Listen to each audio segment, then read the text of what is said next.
We have new information on the I-95 collapse in just a moment. But first, storms are moving through our area right now. Good evening. I'm Jessica Kartalija. And I'm Yuki Washington. Much needed rain is falling in many places, but there's a possibility for severe weather. And neighbors living in the blocks around the Tacony collapse site say that it's not just the rush hour that concerns them. They are seeing traffic trouble all day.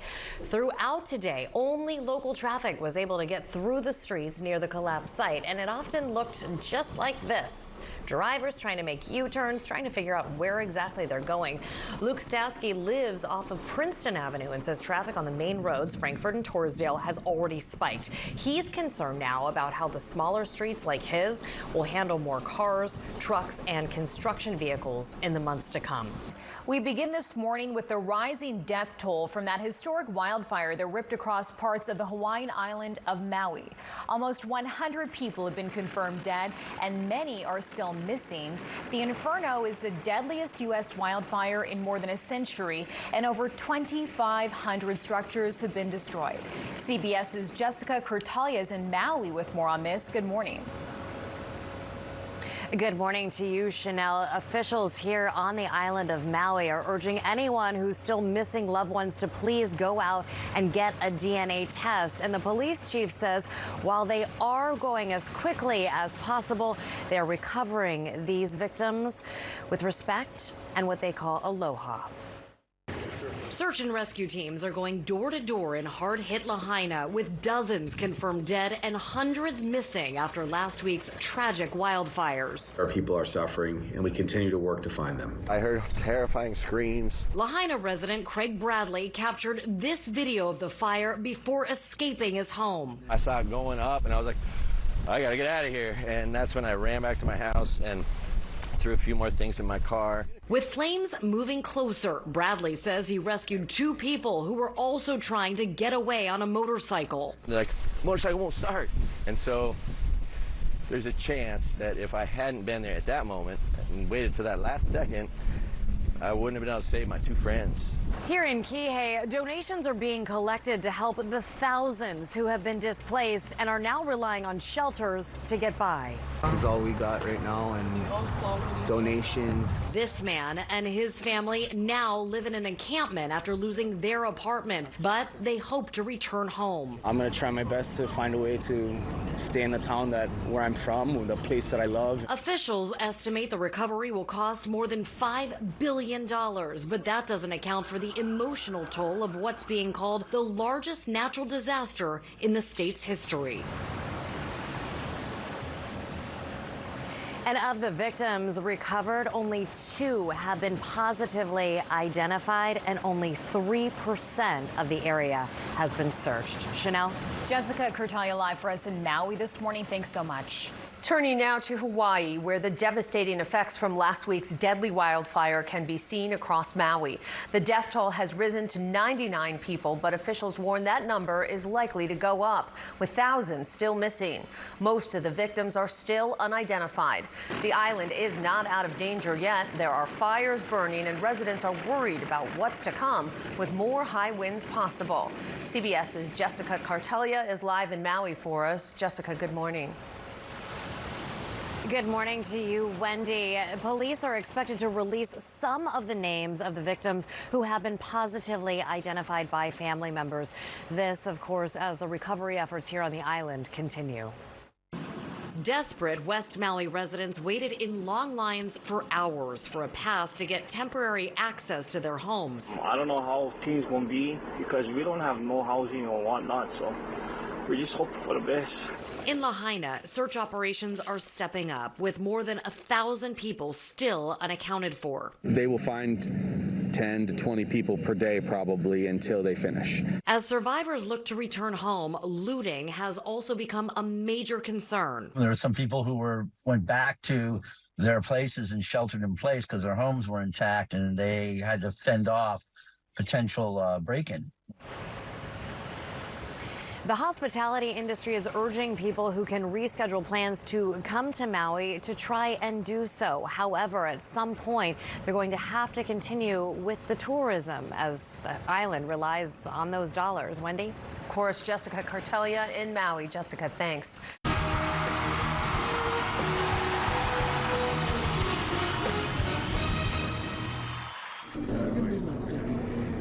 And welcome back to Phoenix, Arizona. Don Bell alongside Jessica Kartalija.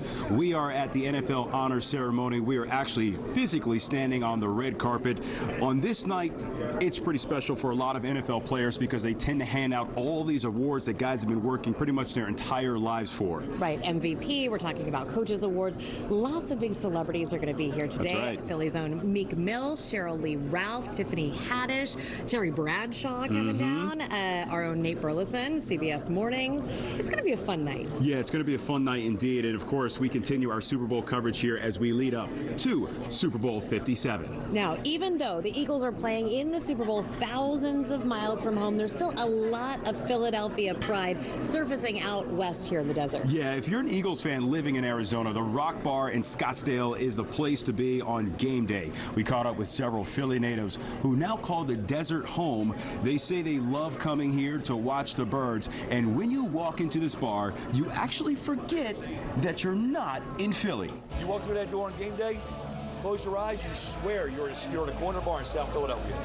And that was what I was hoping for. That's what I wanted. Come in here for 4 hours on game day, forget about the world, come back out here, and just enjoy whatever's going on out there. It'll be waiting for you when you get there. Come in here, have some beers, just lose your mind with a whole bunch of Eagle fans. I'm telling you, there's a lot of them out here. That bar is a whole vibe. And I have to tell you, friends from Philly who now live in Arizona say they watch every game at that bar. And you felt like you were in Philadelphia. It was just a little bit warmer. That's the place to be. From the main line to South Jersey and down the shore, our entire viewing area shrouded in toxic Canadian wildfire smoke. When I got back from school, my head was hurting. The thick haze is causing headaches, irritating eyes, and making it hard for many to breathe. Any of us can have bad effects from this type of an exposure. And it's going to get worse before it gets better. Good evening, I'm Jessica Kartalija. Another day of dangerous smoke-filled skies. For the past 2 hours, we have been giving you the information that you need to keep your family safe. And as we get into the evening, conditions are worsening. The air quality alert is now at a code purple.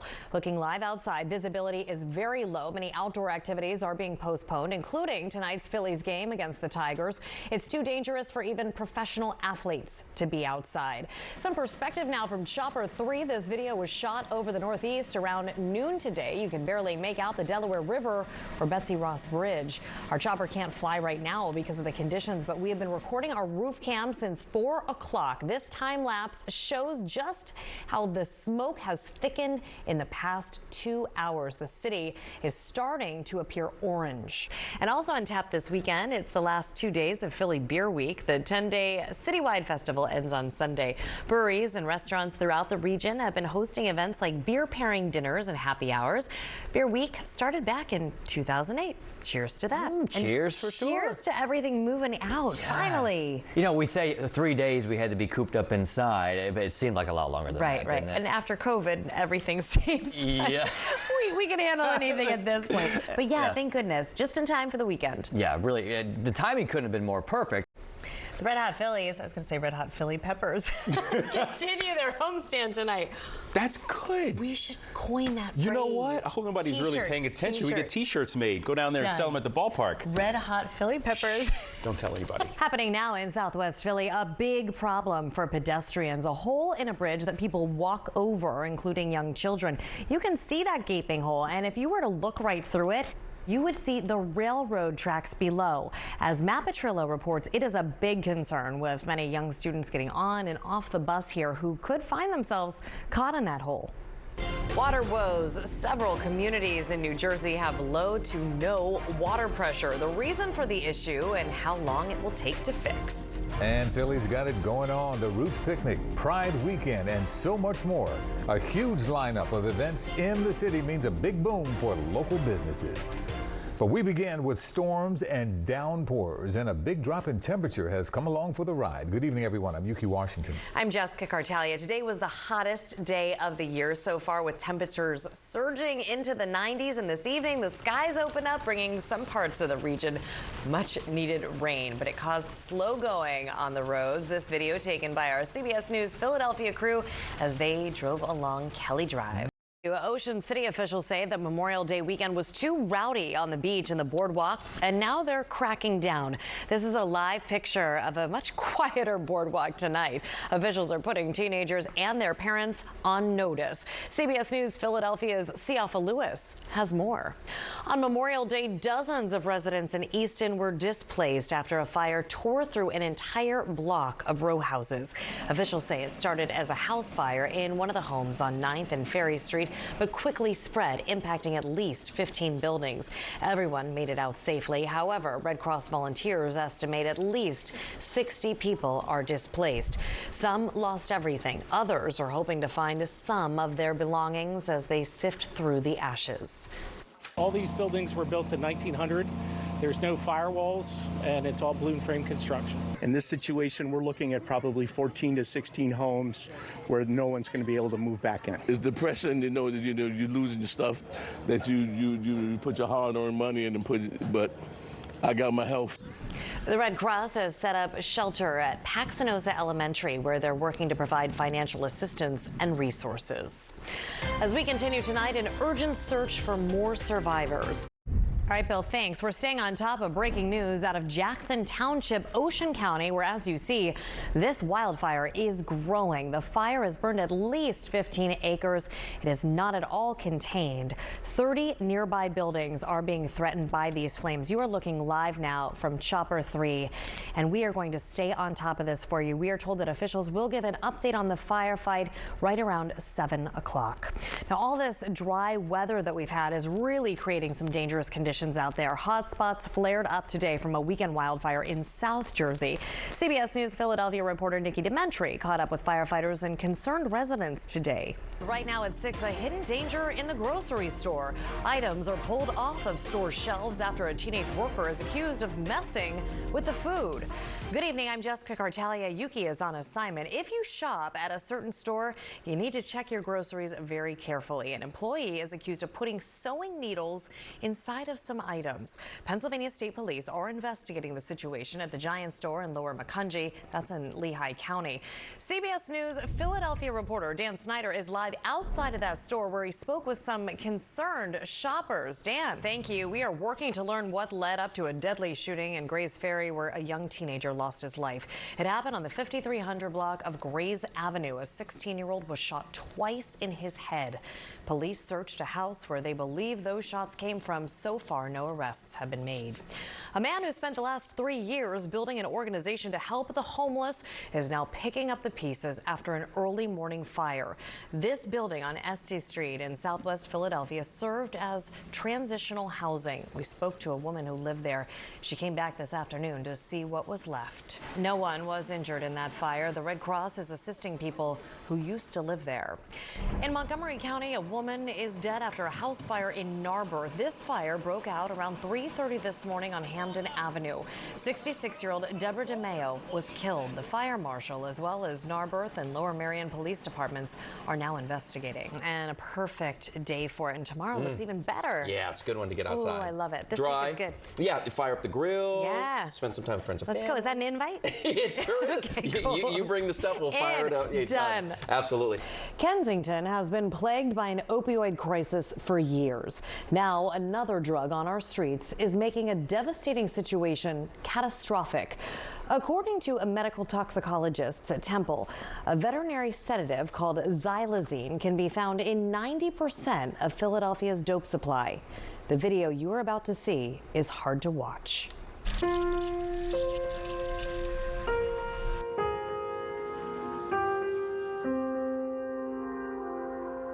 Their children are walking amongst this. When it comes to Pennsylvania's opioid epidemic, Kensington is ground zero. The streets are lined with garbage.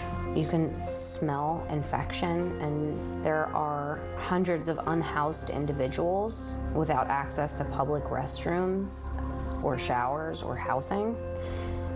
And it's sad. Now, a powerful sedative is seeping into more than 90% of Philadelphia's dope supply. Xylazine is a legally sold horse tranquilizer. It's cheap, easy to get, and it's being mixed with fentanyl and heroin. On the street, it's known as tranq, and people with substance abuse disorders often don't realize that they've used it until their skin literally begins to decompose. You can just walk out into Kensington Avenue and you can smell the rotting flesh. It's awful. Sarah Laurel is recovering from substance abuse disorder. Her organization, Savage Sisters, helps those suffering with addiction. She's been sounding the alarm on xylazine for 3 years. The only thing I can say is because we're boots on the ground here in Kensington, we're dealing with it every day. We see the impact that it's having, and we need to see a little bit more progression with the response. Dr. Joseph D'Orazio is Director of Medical Toxicology and Addiction Medicine at Temple Health.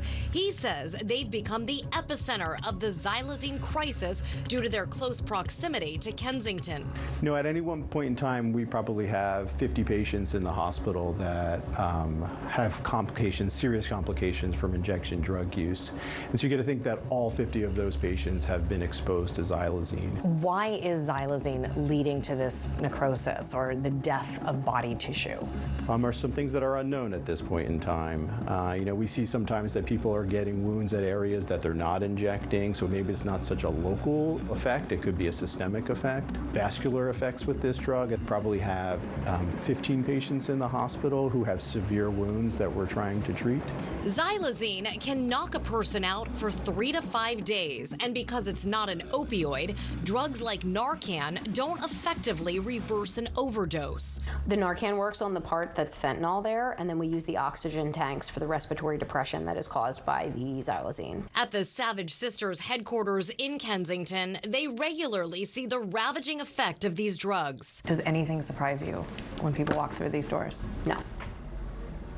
No, we have a gentleman that comes in here and has been coming in every day who has a gaping flesh wound across his chest right next to his heart. Honey, what's your name? Once a week, she and a team of volunteer nurses hit the streets. They'll wrap the wounds, they'll clean them out, give them their own take-home kits so that they can rewrap, and so we do what we can, but it is a Band-Aid on a bullet hole. Since xylazine isn't intended for humans, it falls into a gray area. And at this point, it's not a controlled substance. But we've learned the DEA is well aware of xylazine. They recently released a nationwide report about the dangers when it's combined with illicit drugs. This is kind of like how it's healed. It just heals like a burn.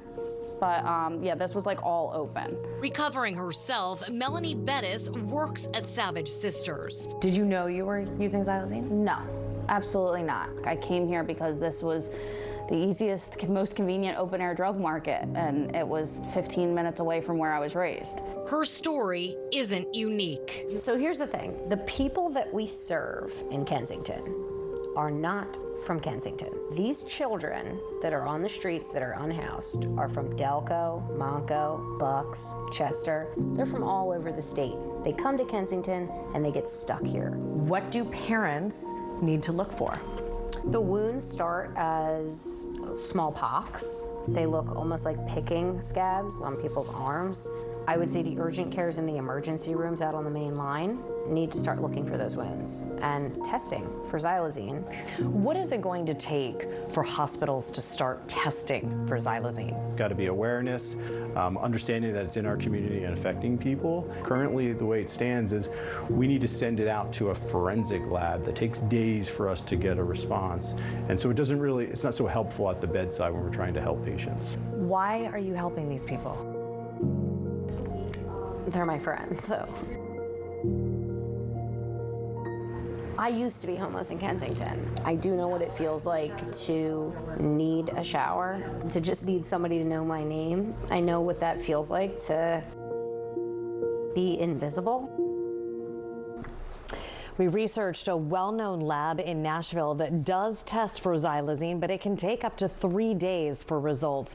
And as of this broadcast, there are no test strips in use that detect xylazine in a patient immediately. If you or someone you know needs help, we have put the information for Savage Sisters on our website.